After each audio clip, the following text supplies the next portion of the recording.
नमस्कार, मी मानसी निलेश भोईटे, प्रभाग क्रमांक 8 मधून भाजपकडून निवडणूक लढवते. तर आमच्या कुटुंबाच्या पावलावरती पाऊल ठेवून पुढे जायचं आणि समाजात सेवा करायची आहे, हा मानस आहे. त्या पद्धतीने आम्ही पुढे जाऊ. जिथे जिथे काही कामं कमी असतील ते कामं पूर्ण करू आणि या वार्डातल्या सर्व लोकांना आश्वस्त करतो की ही नवीन टीम आपल्याला कुठेही नाराज करणार नाही. की आम्हाला प्रचाराला प्रतिसाद चांगला मिळतो आहे. काही जुने लोक अप्रचार करतायत की हे बाहेरचे आहेत, असं होत नाही. मी स्वतः माझी 4थी पिढी इथं चालू आहे, तरी लोक म्हणतात की बाहेरचं चालू आहे.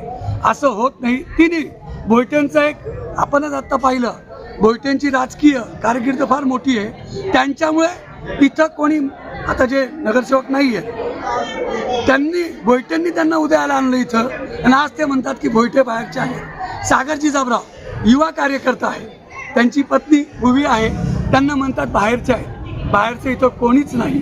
नरेंद्र भाऊ स्वतः इथं मागच्या 20 वर्षापासून कन्स्ट्रक्शनचं काम करत आहे. मी मागच्या 22 वर्षापासून पिंपळा भागात वही वाटपचं गोरगरिबांच्या मुलांना मदत करतो, हे जग जाहीर आहे. माझं स्वतःचं इथं कॉन्ट्रॅक्ट असेंब्ली कॉन्ट्रॅक्ट म्हणून काम करतो आहे. एवढीच विनंती माझी या वार्डाच्या लोकांना, दिशाभूल होऊ नका. दिशाभूल करणारे भरपूर आहेत, फक्त आपला आशीर्वाद या 4 उमेदवारांना द्या.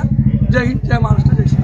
नमस्कार, मी इंजिनियर नरेंद्र शोभात्माराम पाटील. मी प्रभाग क्रमांक 8 मधून उमेदवारी महायुतीची करत आहोत. मी धनुष्यबाण या चिन्हावर उभा असून महायुतीला प्रचंड प्रतिसाद इथं मिळत आहे. आमची सगळी जी टीम आहे 4 जणांची, ही यंग जनरेशनची आहे, नवीन टीम आहे.